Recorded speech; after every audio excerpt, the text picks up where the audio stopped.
What is going on, everyone? AP over here at Rumpier Sports, bringing to you the not the Strokes Gain show, but the Swing for the Fences. The only other show I host is Strokes Gain, but Mangone in a hotel right now. We figured it'd be best, even though I'm not as good as a host as Mangone is. I'm going to try my best here, but we're going to bring you some MLB winners today. Mangone, let me bring you in first. You're in New Mexico. What's going on, my man? Yeah, in New Mexico, at a wedding at the hotel. So hopefully I don't get kicked off. The lighting is not the best, but we're going to battle through. The wedding's later. So just kind of hanging out and said, why would I not jump on the show to bring some winners and have a good time, hang with my boys AP and Glock. So pumped to be here on the show and talk some MLB because we got a pretty fun slate for, I think it's 4 p.m. slate. And then we have, of course, some nice still main prize pools. And then we had the MMA show before. So we got MMA winners as well. So it's a good day of sports here at Rumpier. Yeah, crazy day of sports. I was up at like 5 a.m. just because I had to watch my boy Jack Sock lose. But he looked good, 5 sets. One of his best, performances in Wimbledon. He's not like the top American or anything like that. So it's just a guy like that, you want to see him improve. But I mean, man, so many sports going on right now. Wimbledon, MLB, an insane MMA card to bring in the 4th of July weekend. Glock, kick it over to you, my man. How is your Saturday treating you? Yeah, it's going good. Like you said, there's just so much sports going on. I think the League of Legends slate just ended like an hour ago. We got Wimbledon going on, so we're sweating that. MLB all day, obviously, and then MMA starts at 5 p.m. Central. So, yeah, I mean, definitely a jam-packed day full of sports, and just way to keep firing on everything, and just bring the sweats out for DFS. So, yeah, it should be fun.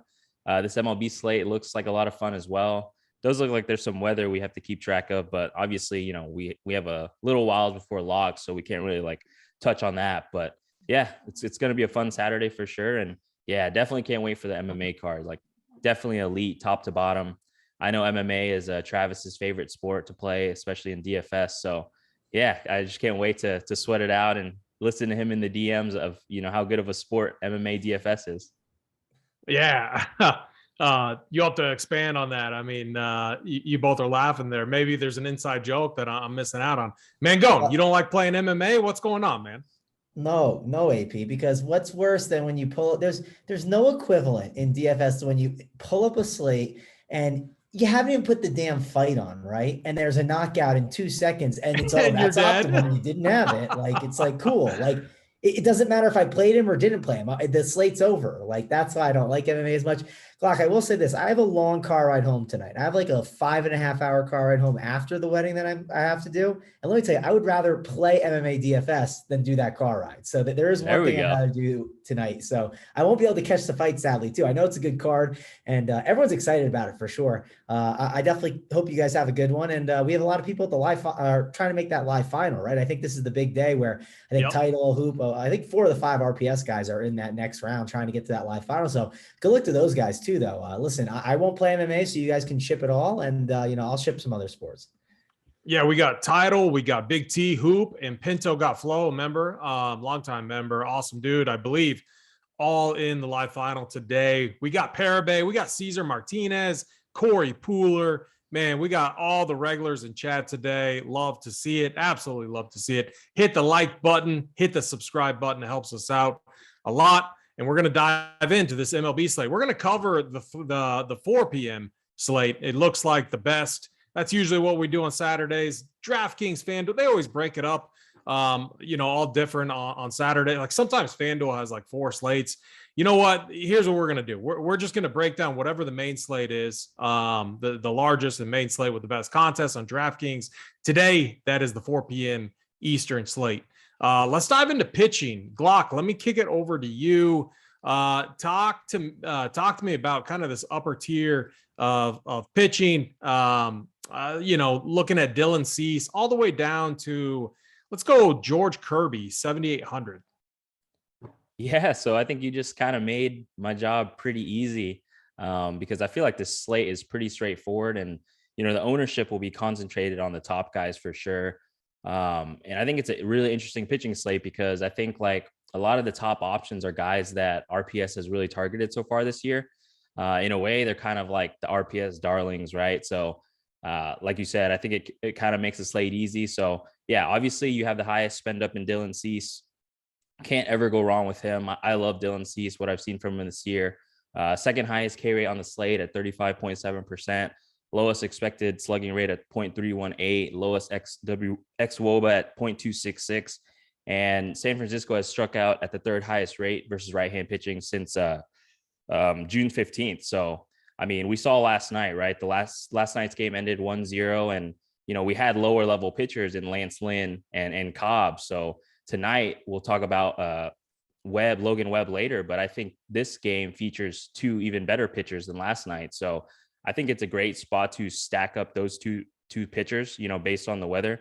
But yeah, love Dylan Cease. I think he's definitely going to be my highest owned pitcher. And I don't think that's any secret. I think he's going to be the highest owned pitcher on the slate regardless. But, you just factor in the price, 9.5K. This guy's been, over 10K in a lot of spots this year. And his K upside is just insane. So, and then you just keep going down the list. I think in the 9K range, you only have Tyler Mahle under him in the 9K range. I think he's an interesting lower owned pivot, as Atlanta has struck out the 7th highest rate versus right-hand pitching since 6/15. And Mahle has the 4th highest K rate on the slate at 26.1.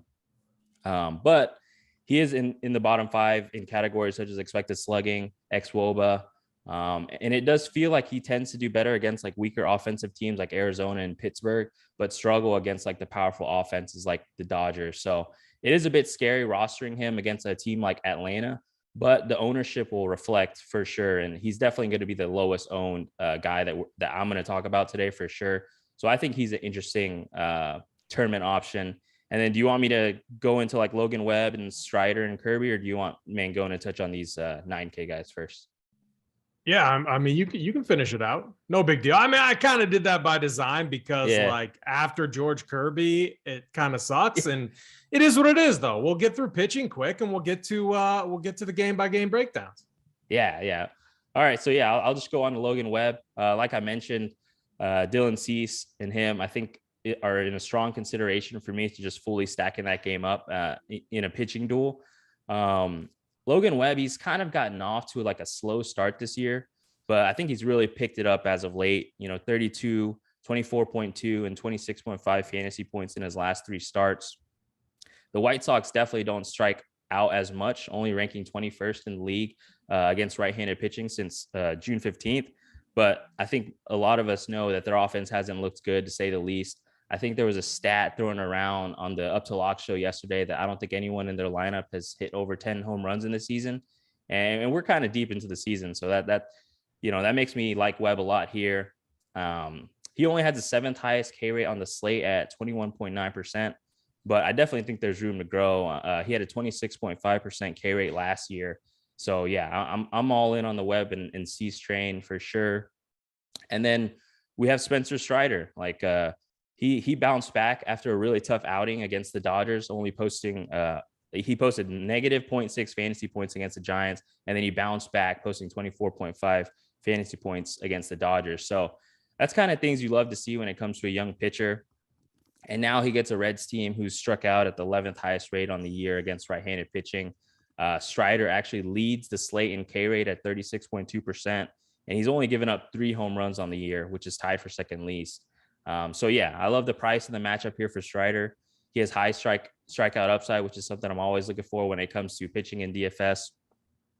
And then you go even lower, George Kirby, another bounce back candidate. I think a lot of us were on him against Baltimore on that slate. He got absolutely shelled. I think he posted like -7 fantasy points or something like that. But I think this is a nice bounce back spot for him against Oakland, who, we've been targeting, kind of like the teams like Oakland, Pittsburgh, Arizona, those teams that strike out a lot, I always target. So I think Kirby has a nice spot for him to bounce back, just like Strider did against the Dodgers. And then the last option I have, like you said, the 7K and below range is kind of meh after Kirby, right? The options are pretty clear, I feel like. I kind of threw Aaron Ashby in the bucket. I mean, I think he's coming back from IL, but he does get the Pittsburgh matchup that we've been hammering as of late. Pittsburgh has been striking out at actually the highest rate versus left-handed pitching since June 15th. And Ashby has a third highest K rate on the slate at 27.5%. So I definitely want to see if like he may be on some sort of pitch count or something like that. But I think he could be an interesting lower owned option, pivot to Kirby. If he's limited though, I think I'll be completely off. So yeah, sorry for the long-winded pitcher breakdowns, but those are kind of my guys. I think if I had to rank them, it'd be Cease, Webb, and Strider. Like for sure, I want to get the most exposure to those guys. But I don't think the field is going to be, they're going to be with me on that take. So interested to see what Mangone and you have to say, AP. Yeah, really good breakdown there. Made my job really easy, even handling kind of how you rank them. So good job there, Glock. And I am right there with you. Like it's going to be a pretty tight pitching pool for me. Before I, give my comments, Mangone, let me kick it over to you. What are you doing with pitching today? Kind of looking at Cease through Kirby, but if you want to touch on a few of these cheapies too, if you're even going down to that range, feel free to do so.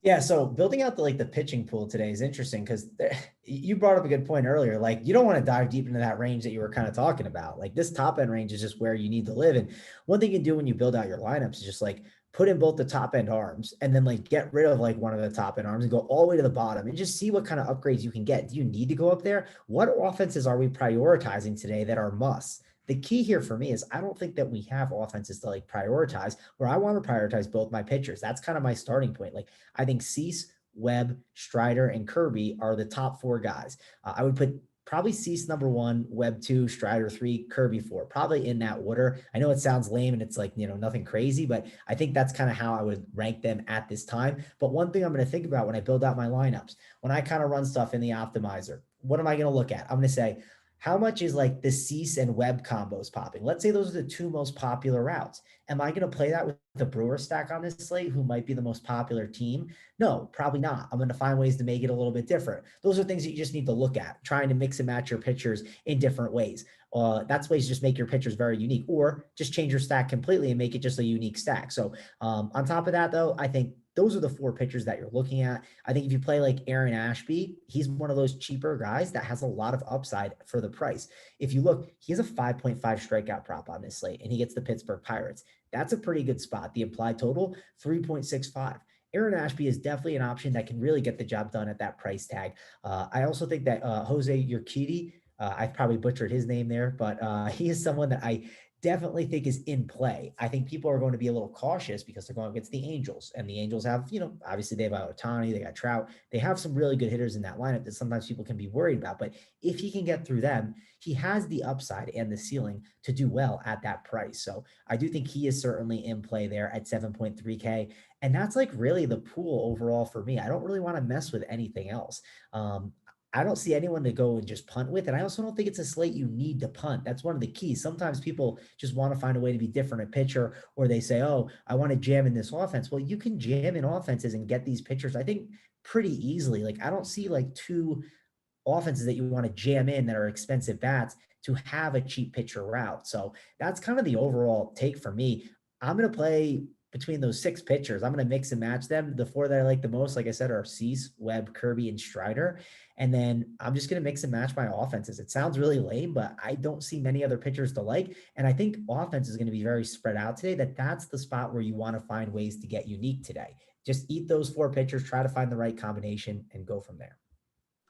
Yeah, I mean, it sounds like we are pretty much in agreement. For me, I think eliminating pitchers is pretty easy on this slate. I mean, we do have some weather risks. I don't think it's like risky for the hitters. I do think there's possible risk to pitching, but again, we're a little ways from lock. Things can change all the time.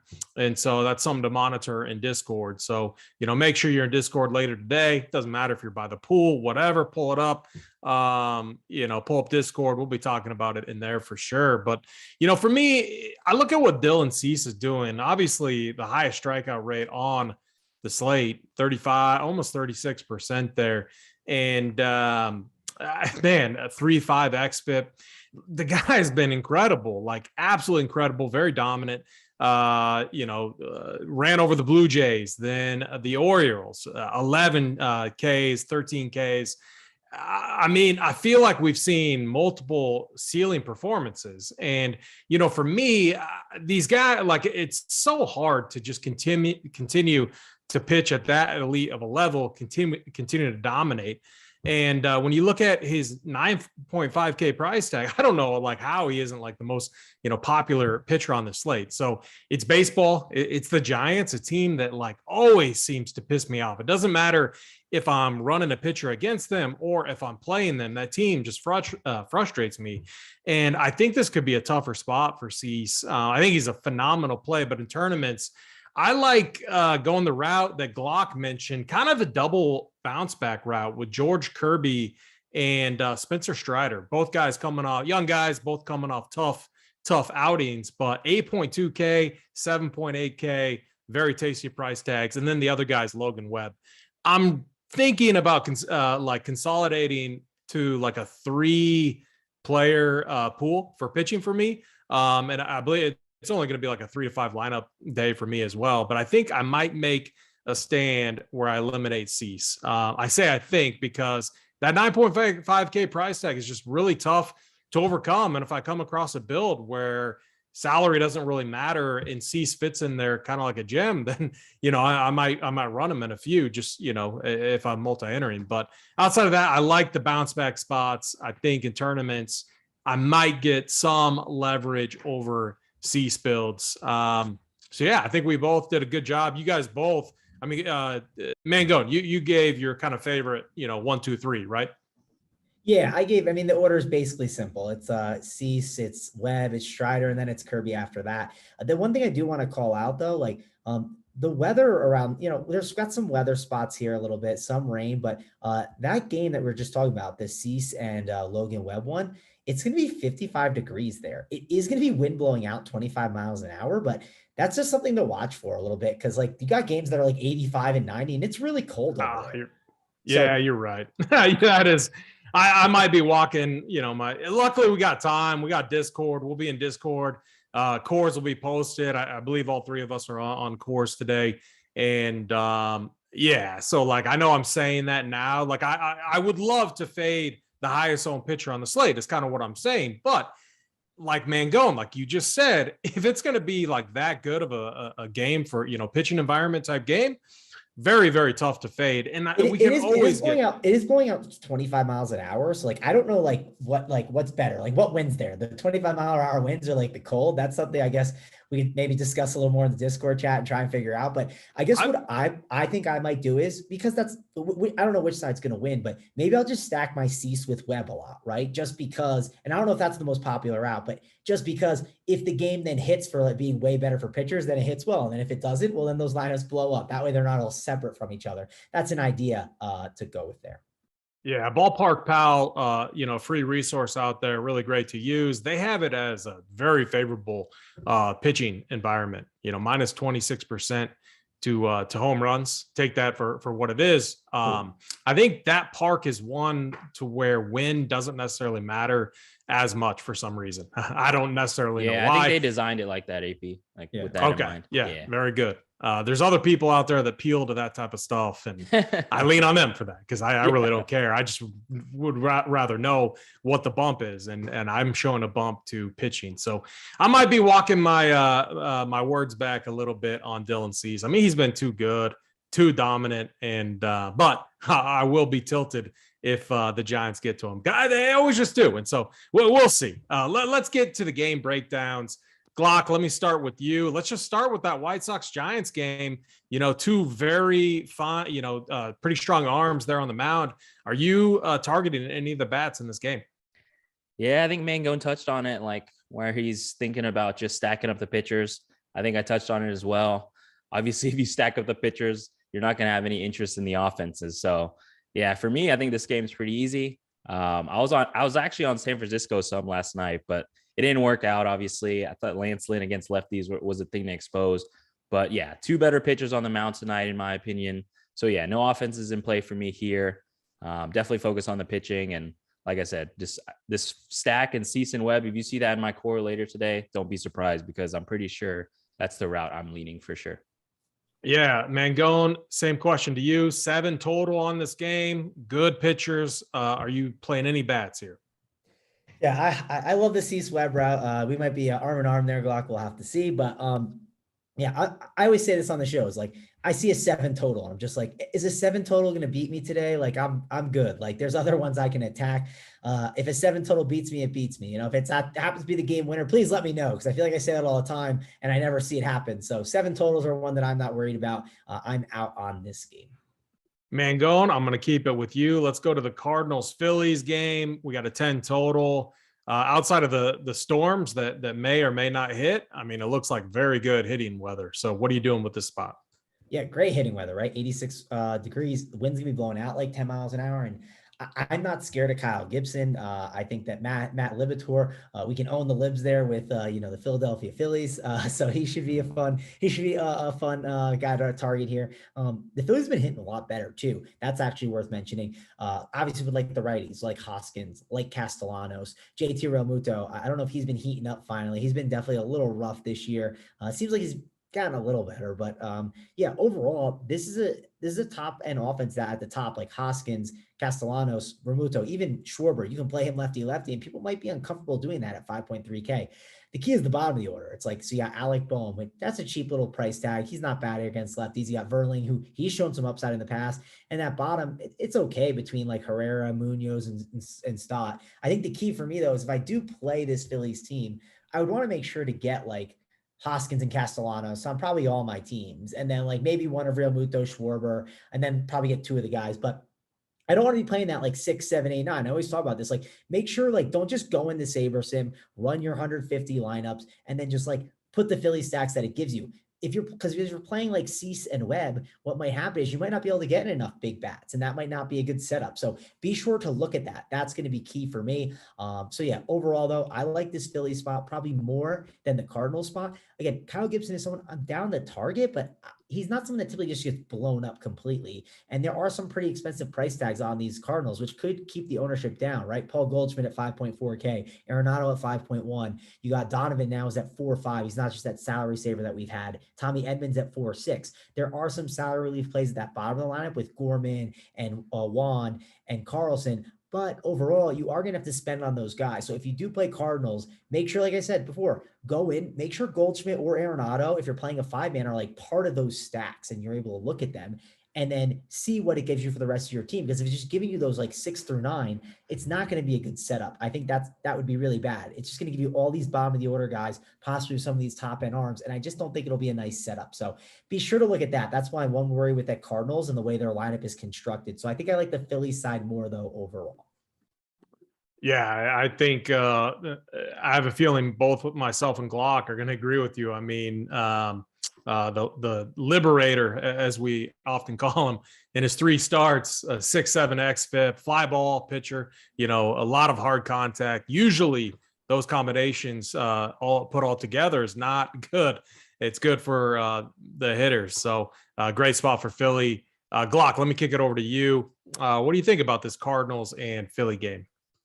Yeah, I think I'm arm in arm with you guys for sure. I do think it's an interesting game stack spot, but I would prefer the Philly side, like you guys are saying.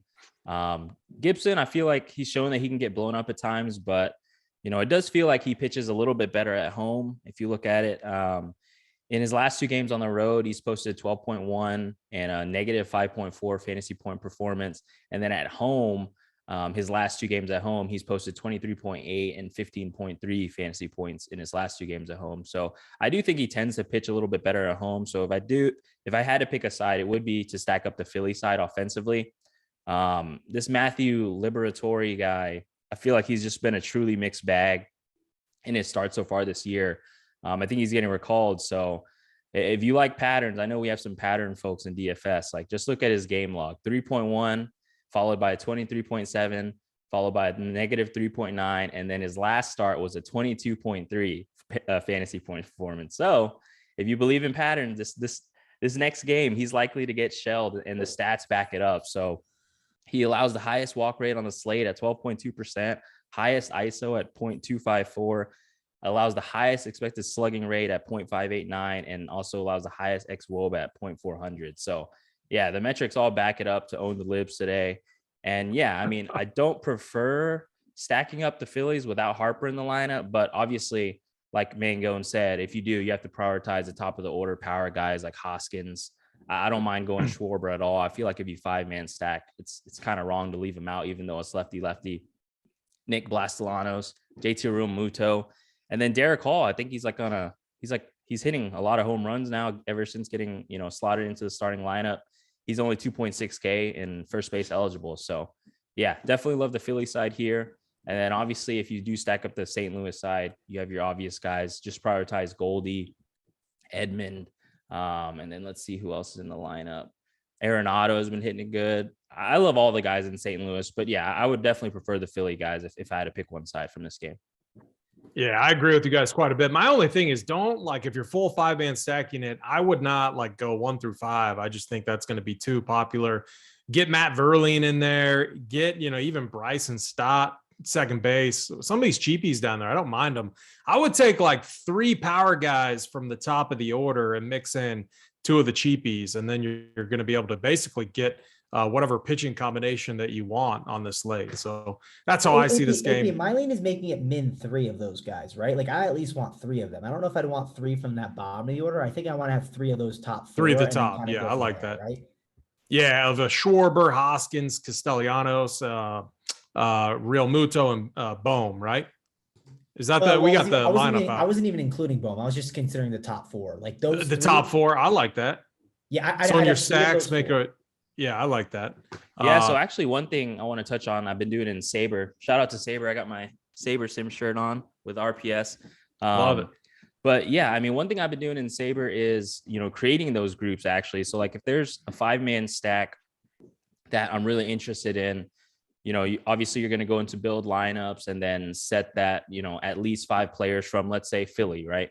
And then additionally, if you go into groups, you can add the group rule and then group in, all the batters from Philly and then say at least 3, of Kyle Schwarber, Rhys Hoskins, Nick Castellanos, and JT Realmuto.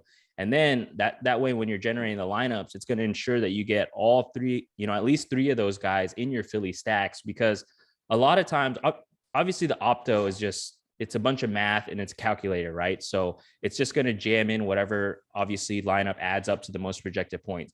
But, there could be multiple scenarios where, let's say you have 2 spend up pitchers on the slate where, it's let's just say Cease and Webb, right? It could 5-man stack you with the entire bottom of the order of Philly. And obviously those guys could go off in any scenario, but your preference would be to at least have a few of those power bat guys. And let's say you don't have that rule and it gives you those 5 bottom of the order lineup guys in Philly, then maybe in your head, you're like, okay, maybe I need to switch this up because I don't want that.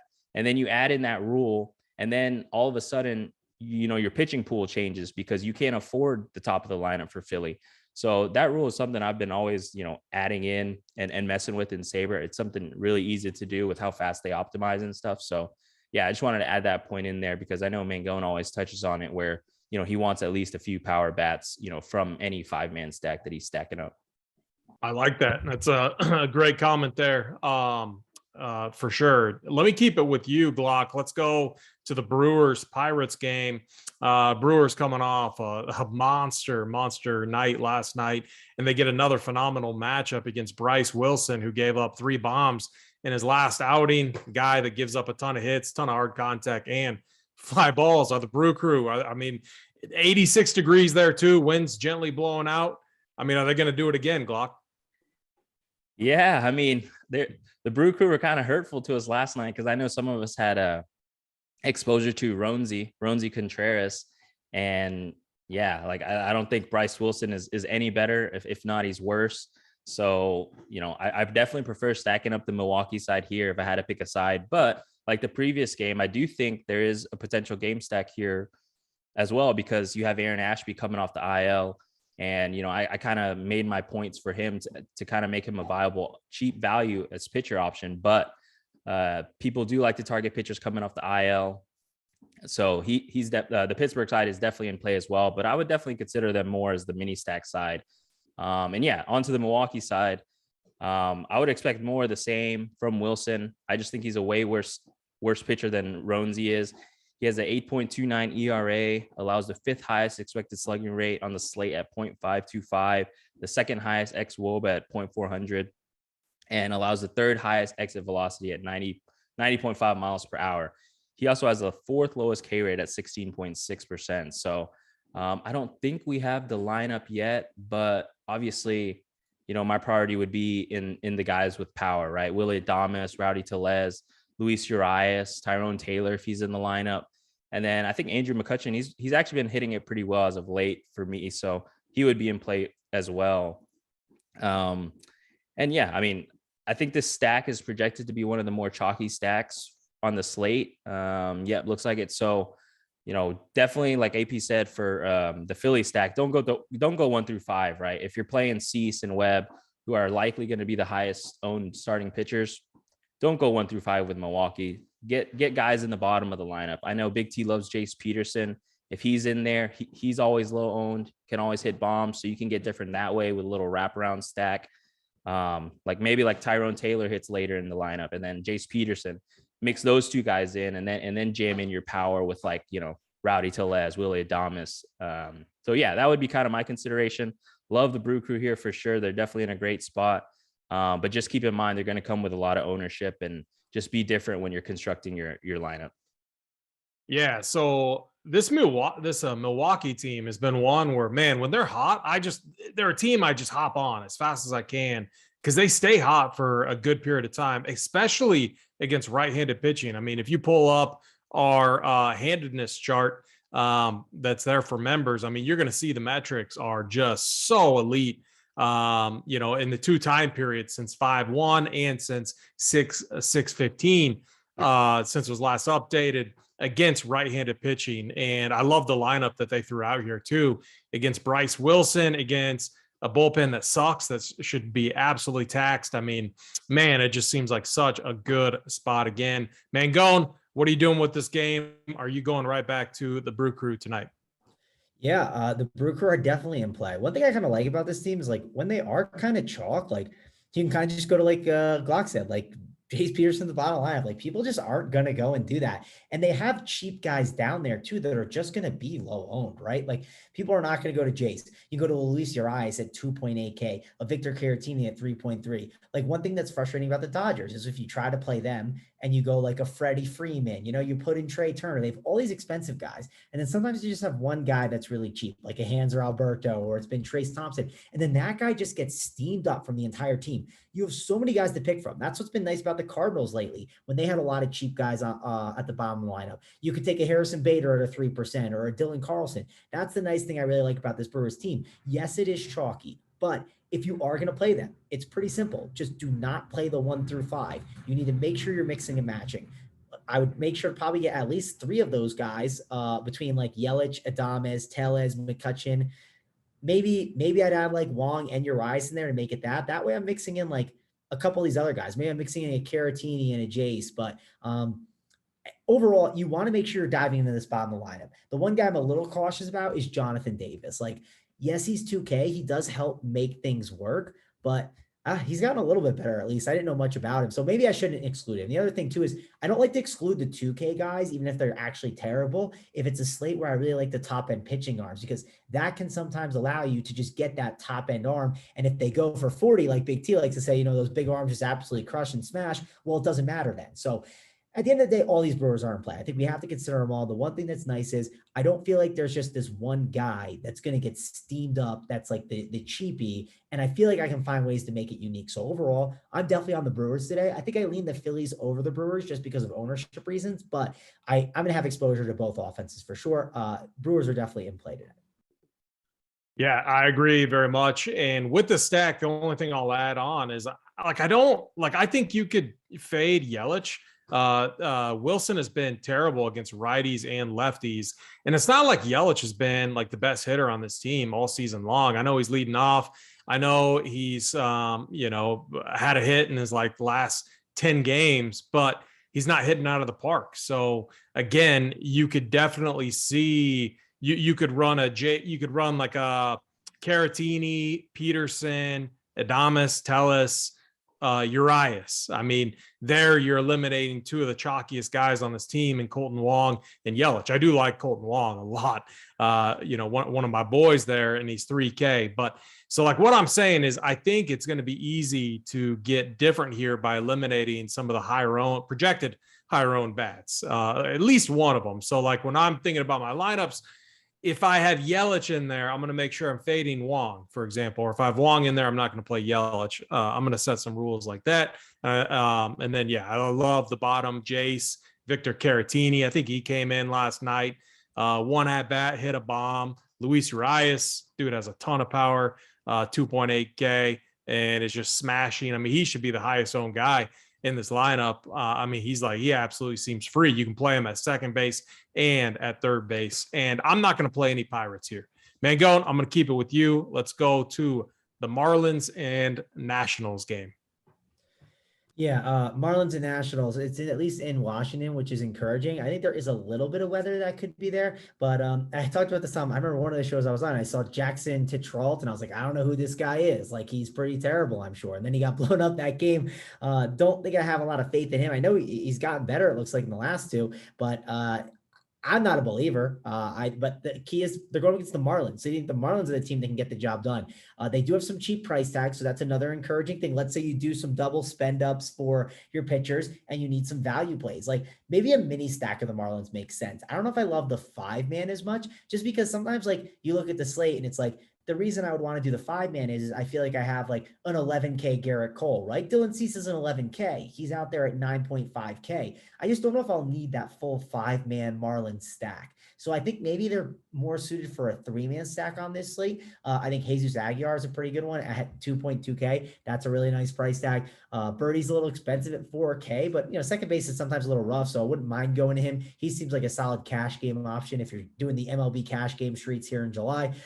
Garrett Cooper's another guy, 3.1K at first base that you can go to. Sanchez and Avisel Garcia, even at 3.2. All really good options in that 1 through 5, but I think they're better for that mini stack for me here on this slate. And then with Daniel Castano on the mound, we don't have that lineup yet for the Nationals, but I think they're kind of similar, like better as like a mini stack, mainly because some of that bottom of the order, it's kind of brutal there between like Hernandez, Alcides Escobar, Trace Barria, Victor Robles. Like, I just think it's better for that mini stack, and they have some power bats that can get the job done. Like Miguel Franco can have a 2-home run game. Josh Bell, we saw him have a really hot stretch. Lane Thomas, Juan Soto, Nelson Cruz, we know he can hit lefties well, even though he's a little bit older now. Overall, this seems like the game that it's better suited for mini stacks rather than that full on stack. That's kind of my overall thought process here. And if you do the game stack, I think I'd rather a 5-man Nationals game stack and with the 3-man Marlins, mainly because of the price tags you got on Josh Bell, you got on Juan Soto, and a guy like Nelson Cruz. You got to spend a little bit more money there. So if you do that little game stack action, which sometimes people like to do, I'd go 5-man Nationals, and then I'd go 3-man Marlins. Yeah, very good. Glock, kick it over to you. What are you doing with this game? Yeah, I don't want to sound like a broken record, but I feel like this is like another interesting game stack spot. Obviously, there's some weather to look out for, but if you've been reading my premium articles like that I've been writing, I feel like I've made an emphasis to stack against the Nationals every slate they're on, and it's been pretty profitable, I would say, so far this season. I just think their pitching staff is just horrible up and down, and this lineup does get a little affected without Jazz. I just noticed he's not in there, but like I said, Jackson Tetrault, Mango touched on it. He got shelled in his first start and he posted -7 fantasy points. And then since then, he's actually been looking better, posting 19 and then following it up with a 19.9 fantasy performance. But I'm not a believer either, right? He still has the lowest K rate on the slate at 10.7%, and he allows the highest exit velocity at 93 miles per hour. So I definitely do think there's some opportunity for regression there. And yeah, on the other side, Daniel Castano, he has the second lowest K rate on the slate at 13.2%. So these guys definitely aren't the cream of the crop. I think both sides are in play. If I had to choose one side, it would definitely be the Marlins side. I'm looking at the lineup now. You don't have a bat that's over 4K in price. So there's tons of value to be had here. John Birdie leading off at 4K. I think he's stolen a base in like an absurd number of games. I think Steve Boynton is just like, every time he steals a base, Steve's like creaming over it in chat. So Birdie is a stealing base monster machine. Can't go wrong with him. Jesus Aguilar, 2.2 in the 3-hole. Like, you just got value up and down this lineup. So I don't mind stacking them up against Jackson Tetriot as more of a contrarian stack. And then I think the Nat side, it's a little more easy. Like Mangone said, you obviously, if you stack them up, you obviously want the power. Nelson Cruz, Juan Soto, Josh Bell, Maikel Franco, and then you can kind of fill it in from there. But yeah, I definitely think this game is more so in play. I think the first two stacks we've talked about, Milwaukee and Philly, those are more chalky, while this game could go a little under the radar and be more contrarian when you're stacking it up. Yeah, when I was looking at this game and kind of doing my preview earlier, I was just like, oh, easy fade with some of the other spots that we have on the slate. However, that might be a mistake, just with what you both have said. Mangone, I like the idea of a mini stack here of the Marlins side. The rule that I would create is to have John Birdie in there, just with a stolen base upside. Looking at the box scores, I mean, man, you're right there. 2 last game. I mean, this dude has, against the Mets, 3 stolen bases. I mean, this dude is running.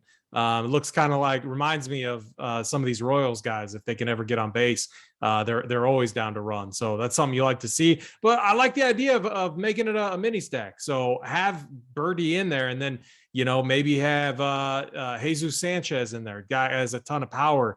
Or one other bat there, maybe Aguilar, 2.2K. The one thing I keep seeing when I'm looking at all the pricing here, salary is not going to matter today. You're going to be able to get whatever stack that you want. And so one thing that does is people are going to be left with salary on the table, at the end of their lineup, and they're going to be searching for big bats to get to, probably coming up in this next game with the Angels.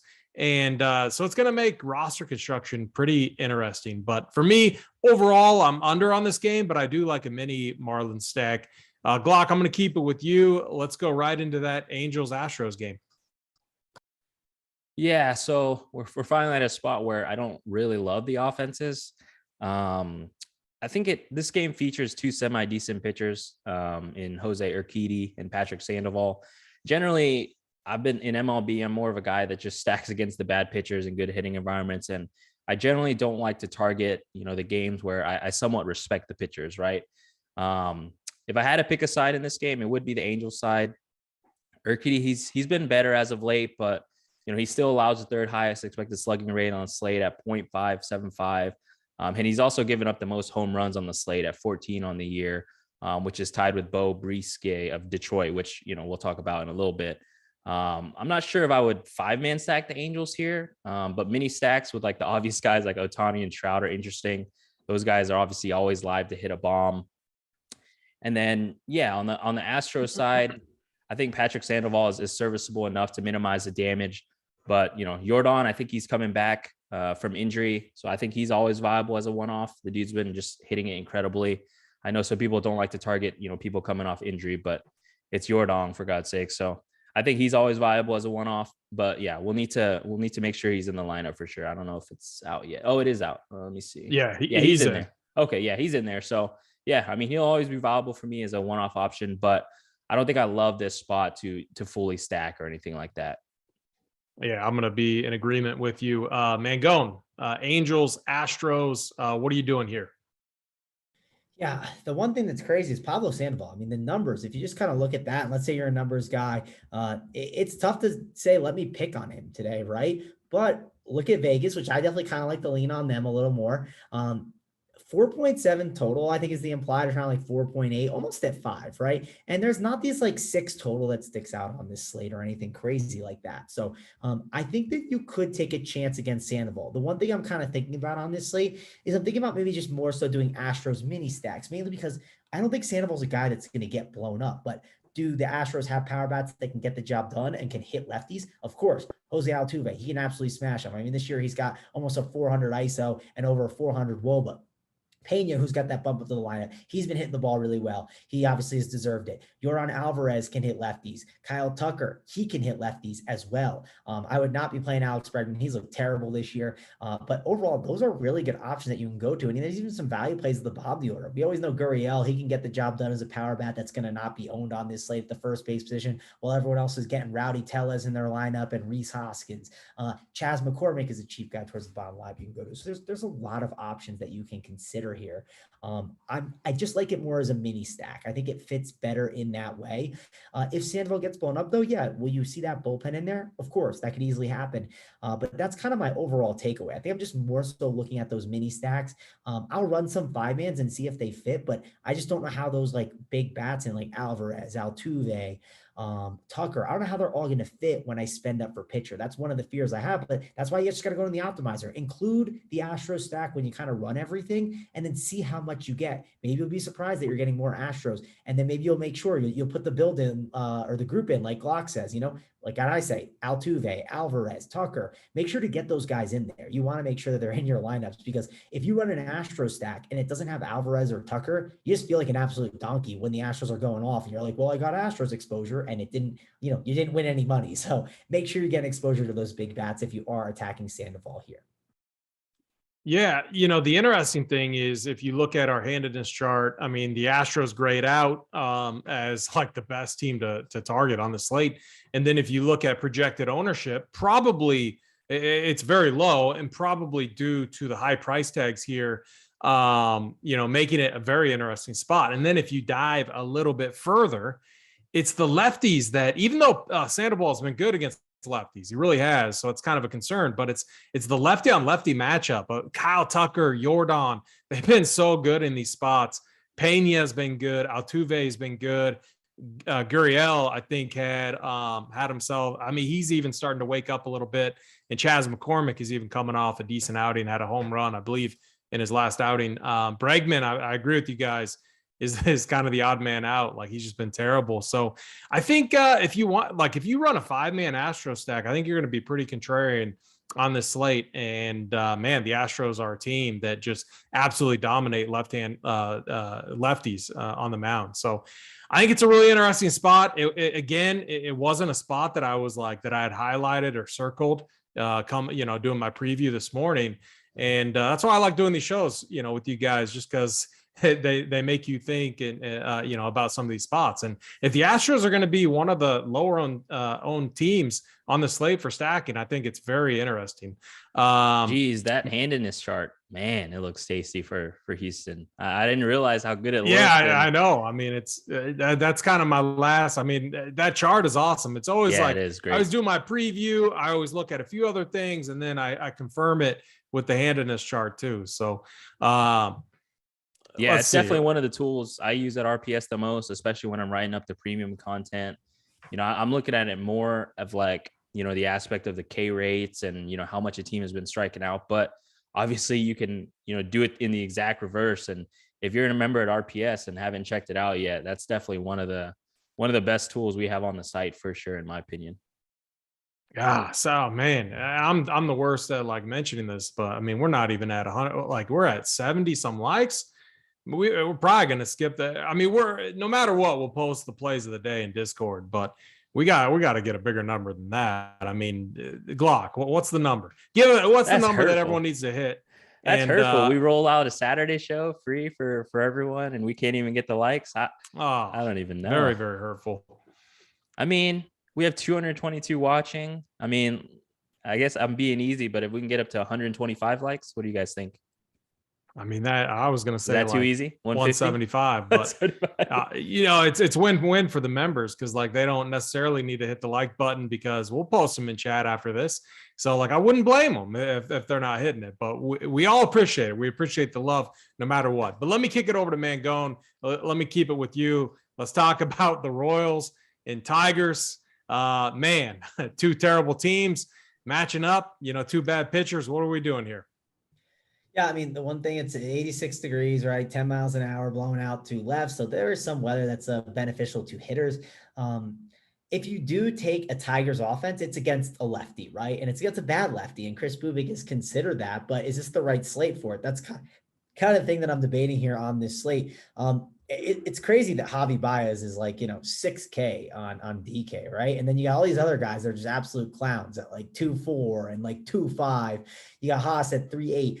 I think there's options as like decent one-offs and like even mini stacks, but again, not going to force this in. This is one of those teams that like I could see myself keeping them as a mini stack. And like, as I'm building out my teams, I realized I need to get rid of the Tigers. They're just a pointless mini stack here. And then I just kick them from the pool. So I can see that kind of happening for me. And then same with the Royals. Like, yes, it's a 9 total, but I'm just not dying to play these guys. Like, I think it's one-offs. Like, I wouldn't X out like a Whit Merrifield one-off, a Benintendi, a Bobby Witt, but like, I'm just not looking to jam these guys in today. I just think there's better spots on this slate. You just have to take stands sometimes. Sometimes you just have to say, hey, I got to fade a spot that I don't like. And if it beats me, it beats me. And that's kind of where I'm at. I'm going to say if the Tigers or Royals beat me, I take my L today.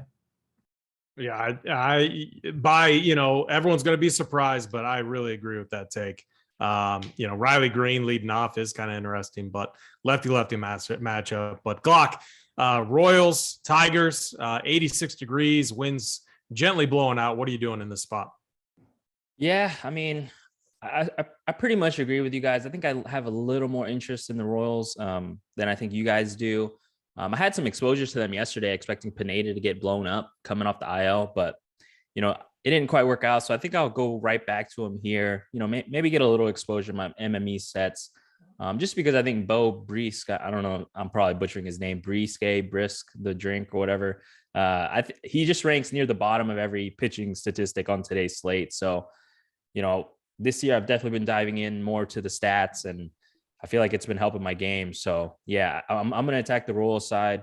Like I said, Brisk, he allows the second highest expected slugging rate at 0.581, has the third lowest K rate at 16.2%, third lowest xWOBA at 0.392, and he's given up the most home runs on a slate at 14. So you can definitely see some AP gifs in the Discord chat today with the Royals flag running around again. So I think if I were stacking up this game, definitely the Royals side. The top of the order would definitely be my priority. I'm not sure if they'll come with ownership. It doesn't look like they are. So I think you can stack 1 through 5. But they have guys like Vinny Pasquantino, the Italian nightmare, they call him. He's shown some power last night and hit a home run. So I think he's viable as well in the stack. Only 2.5K at first base. So yeah, but I mean, I like them, but I do kind of agree with you guys where, if they do beat me, they beat me. And, we have some big offenses on this slate, like Houston, Milwaukee, Philly, that we can target comfortably, just with the known power, basically. Yeah. Like for me, I just like Bubik.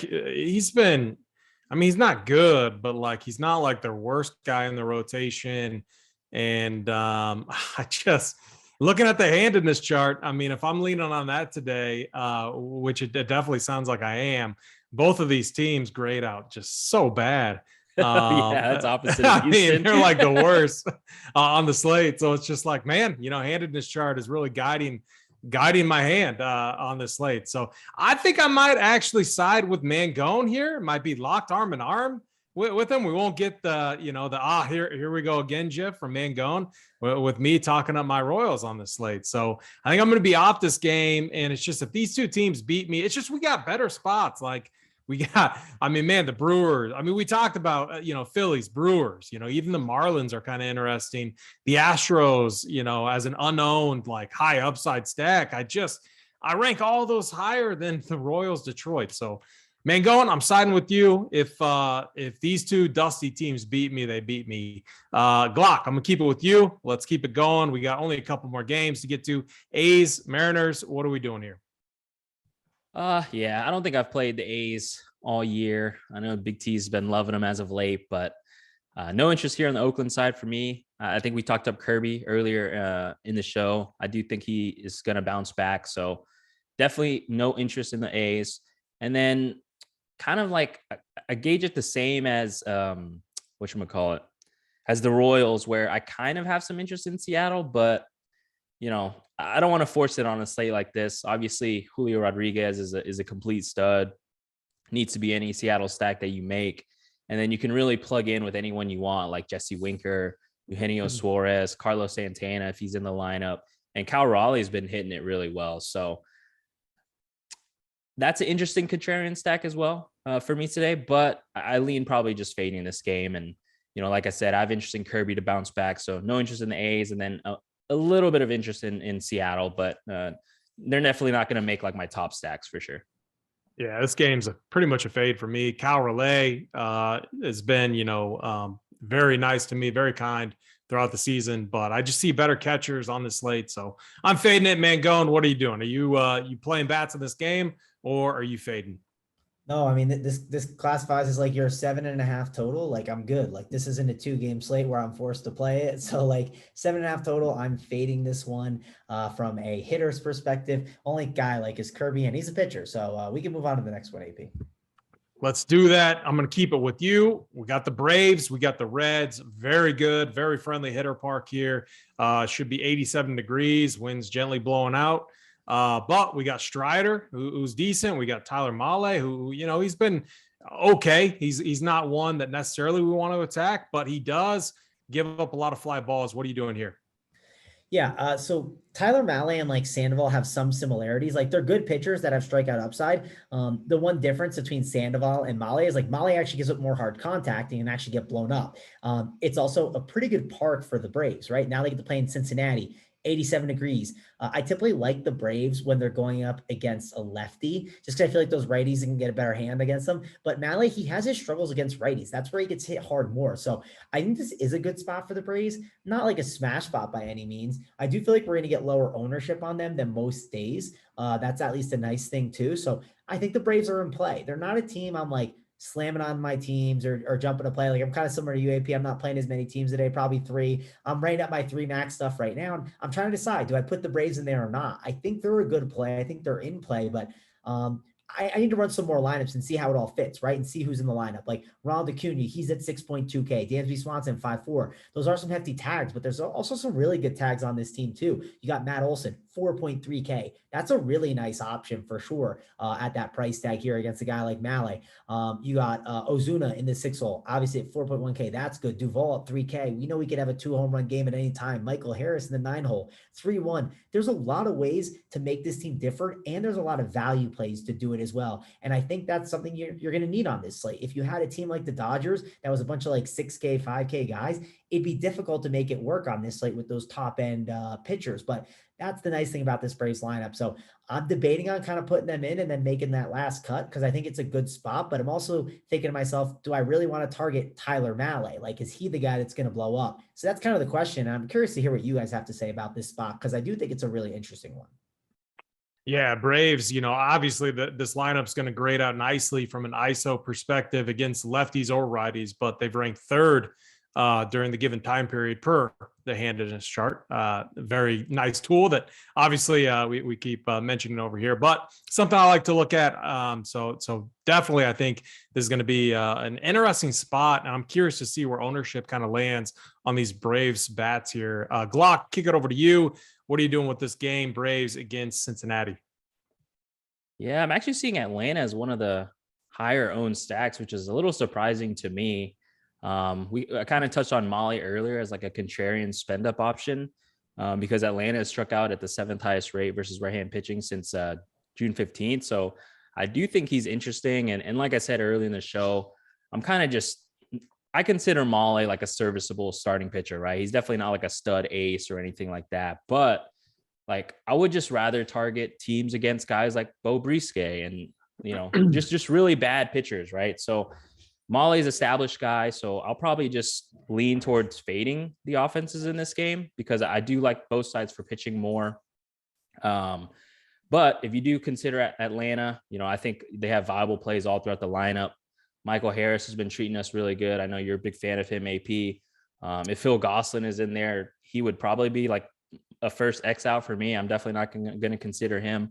But yeah, I mean, I think I'm going to full fade this game and just let the ownership funnel to Atlanta, expecting a good hitting environment, and then just pick a little less owned stack than Atlanta. Yeah, I mean, a fan of him basically because, Gary's been, yelling from the top of a roof, like talking about this guy all season. So I had no idea who he was. Yeah, he's awesome. He can cover space back there. It's incredible. Yeah. For sure. And the great thing about Michael Harris is no one plays him. He's always down there at the bottom of the order. No one ever plays him. And it's like, man, I don't think he's ever not gotten it done for me. So I kind of like the Braves here as like a mini stack, like focusing on like kind of these odd dudes like, Harris, maybe even like Duvall. Some of these cheap guys down at the bottom, I think, are definitely fine today, just to get a little bit different. Like I don't know, it's just Molly, like we've all talked about, like not a guy we love to attack, but I definitely think he's going to give up at least one or two, maybe two home runs here. I mean, I wouldn't be surprised at all. So I think a Braves mini is fine for me. I love Spencer Strider here, so I'm not going to be playing the Reds. Let's go over to this next game. Glock, finish it out for us. Rangers, Mets. Yeah, I think I don't have much interest in this game either. It features two, pitchers that are serviceable, right? I mean, Martin Perez, he's been very good this year, from a real life pitching perspective. Nothing crazy from a DFS upside perspective, but I just think he's been really solid. So I don't want to target the Mets here offensively for sure. And then Trevor Williams, I definitely feel like he's the worst pitcher out of the two, but just looking at his log, it feels like he's able to minimize the damage a lot. And, he doesn't really get blown up per se. Like he hasn't posted a negative fantasy performance since the beginning of April. So I'm just not going to target this game. Two serviceable pitchers, I would say. I don't know if that's the right word for it, but like I said, I just think there's way better spots. I always target, the good teams versus the bad pitchers. And, this matchup is a matchup that features, two, I guess, decent enough pitchers where, we don't have to focus on the offensive side. So I don't have much interest in this game. Curious to see if any of you do. Yeah, I mean, just to add one thing in there is like the Mets haven't been good against lefties either. So I'm off this game as well, man. Gone. What about you? What do you think about the Rangers or Mets? You playing any bats in this game? Oh yeah, I'm off this game. It's just Martin Perez isn't someone I'm looking to target right now. He's just done a really good job this year. Not going to play him as a pitcher though either. But and then I'm not looking to take these Rangers here in this spot. I just think it's a good fade game, and we just kind of close it out. Don't think we need really to mess with this one. So yeah, we are at 127. What did we say? You said 120, right, Glock? Yeah, 125, I think. 125. I said what? What'd you say, man? 175. Okay, what'd man going say?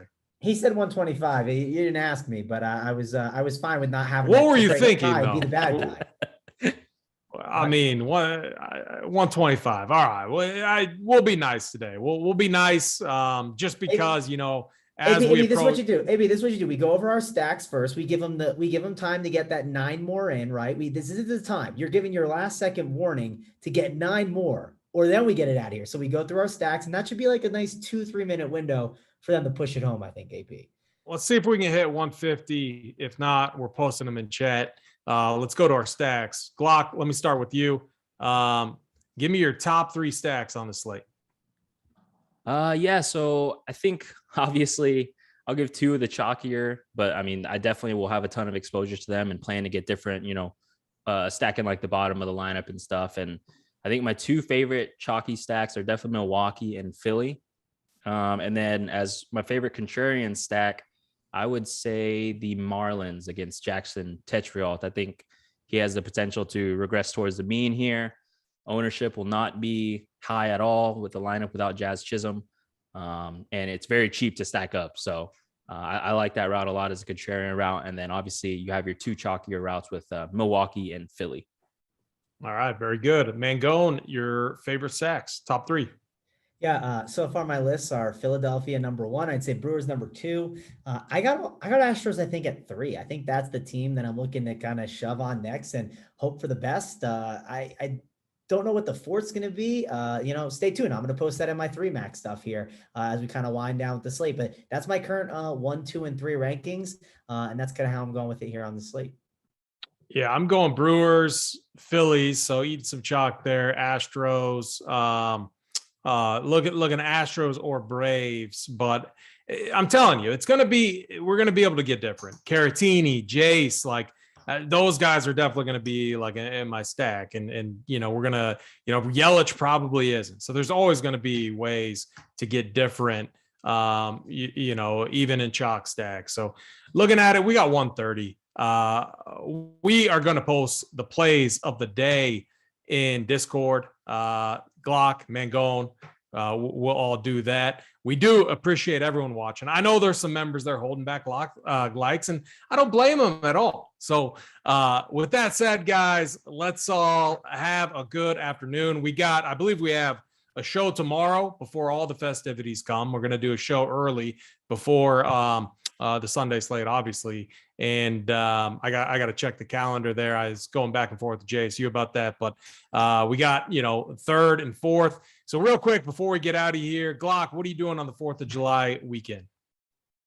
Probably just cooking out and grilling out. I'm actually going to Montreal, Canada next week. So that's will be a delayed or staggered July 4th celebration for me. So yeah, nothing too crazy. Just going to grill some hot dogs and burgers. Definitely watch the fights tonight. And then, yeah, I'll be going to Canada next week for a delayed celebration. So that's my plans. Nice. Very good. And actually, as I was thinking about it, I forget that the 4th is actually on Monday. And so Monday is going to be the show that I believe is early. Tomorrow's show should be as it's typically scheduled in the morning. Mangone, what are you doing on the 4th of July this year? Nothing crazy yet.